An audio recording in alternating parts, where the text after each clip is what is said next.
আরে, আপনি মোবাইলটা দেখতে সুন্দর লাগবে বলে একটা সুন্দর ওয়ালপেপার সেট করলেন, কিন্তু আপনার ডেস্কটপটা হয়ে থাকলো এরকম। বাংলায় একটা কথা আছে না, কুকুর ঠ্যাঙালে। আরে থাক থাক, সেসব কথা বাদ দিন, সেসব দিকে আর যাচ্ছি না। এটাকে কিভাবে পরিষ্কার করা যাবে সেটা নিয়ে বলছি। দেখুন এখানে হোম স্ক্রিনেতে কিভাবে সমস্ত অ্যাপসগুলো ছড়িয়ে ছিটিয়ে আছে, এবং এই সমস্যা আমাদের অনেকের মোবাইলেই হয়। কিন্তু এই অ্যাপসগুলোকে সুন্দরভাবে অ্যারেঞ্জ করার জন্য এরকমভাবে ট্যাপ করে একটা একটা করে এরকমভাবে অ্যারেঞ্জ করার কোনো প্রয়োজন নেই। আজকে আপনাদেরকে এমন একটা টেকনিক দেখিয়ে দিচ্ছি, যেটার সাহায্যে মাত্র আপনি এক ক্লিকে একদম সমস্ত অ্যাপসগুলোকে সুন্দর রোতে সাজিয়ে ফেলতে পারবেন। কিভাবে করবেন? জাস্ট এইভাবে অ্যাপ আইকনগুলোতে সিলেক্ট করে দিন। যে কটা আইকন আপনার ডেস্কটপেতে আছে সব কটাকে এরকম ট্যাপ করে করে সিলেক্ট করে দিন। এরপর জাস্ট এইভাবে নিয়ে এসে এখানটায় ছেড়ে দিন। দেখুন কি সুন্দরভাবে অ্যারেঞ্জ হয়ে গেল আইকনগুলো। কেমন লাগলো টিপসটা? যদি ভালো লাগে দেখতে থাকুন, আরও সুন্দর টিপস আছে।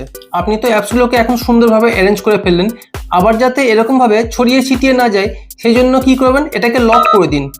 যার জন্য ডেস্কটপে লং ট্যাপ করে রাখুন, সেটিংসে যান, একটু স্ক্রল করুন, দেখুন এখানে লেখা আছে লক হোম স্ক্রিন লেআউট।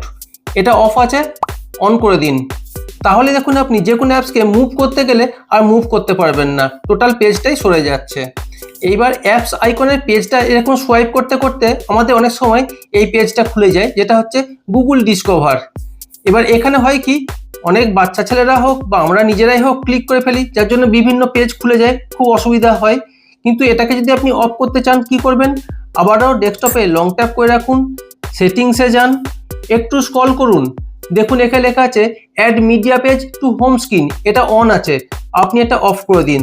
তাহলে দেখুন এদিকে যতবারই সোয়াইপ করবেন গুগল ডিসকভার ওই পেজটা আর খুলবে না। আর নেক্সট টিপসটা খুব ইন্টারেস্টিং টিপস।